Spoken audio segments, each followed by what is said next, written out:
പടം തുടങ്ങുന്ന ഒരാഴ്ച മുമ്പാണ് ശരിക്കും എൻ്റെ വൈഫ് പ്രസവിച്ചായിരുന്നു. അത് കഴിഞ്ഞപ്പോൾ തന്നെ കുഞ്ഞിൻ്റെ കാര്യങ്ങൾ പെട്ടെന്ന് ഇവർ തന്നെ പറഞ്ഞു, ഞാൻ കുഞ്ഞിനെ തരാമെന്ന് പറഞ്ഞു.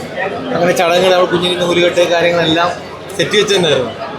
പക്ഷേ നമ്മളൊന്നും എക്സ്പെക്റ്റ് ചെയ്തിട്ടല്ല ഒന്നും ചെയ്യുന്നത്. അപ്പം കമൻസുകൾ വല്ലാതെ വേദനിപ്പിച്ചു. ഞാൻ പൈസയ്ക്ക് വേണ്ടി ചെയ്തതാണെന്നോ, പിന്നെ വളരെ ബ്രൂട്ടലായിട്ടുള്ള കമൻസുകൾ കാണുമ്പോൾ നമ്മുടെ ഉള്ളിനുള്ളിൽ, ഞാൻ സിനിമയിൽ വന്നിട്ട് 8 വർഷമായി, ഇപ്പോൾ സാറിൻ്റെ കൂടെ വന്നിട്ട് പ്രശ്നക്കാരോട് വന്നിട്ട്, അപ്പോൾ സിനിമ എന്താ എനിക്ക് കൃത്യമായിട്ട് അറിയാം. അപ്പോൾ അതിനകത്ത് പ്രശ്നങ്ങൾ കാര്യങ്ങളെല്ലാം അറിയാം.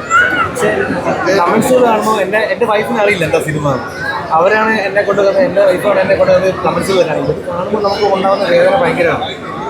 അപ്പം അതേ ഉള്ളൂ, കമൻസുകൾ കാണുമ്പോൾ വിഷമമേ ഉള്ളൂ. അത് നമുക്കറിയാം സിനിമ എന്താ ഒരു കമൻസ് വരുന്നത് അറിയാം, ഇവർക്കറിയില്ലല്ലോ. നല്ല റെസ്പോൺസാണ്, പടം ഹിറ്റാണ്. അപ്പം കൂടുതൽ ആൾക്കാർ പടം ബുക്ക് ചെയ്ത് മീഷോയിലും എൻ്റെ പ്ലാറ്റ്ഫോംസ് ഉണ്ട്, അതിലെല്ലാം ബുക്ക് ചെയ്തിട്ട് പടം കാണാൻ വിജയിപ്പിക്കുക കൂടുതലായിട്ട്.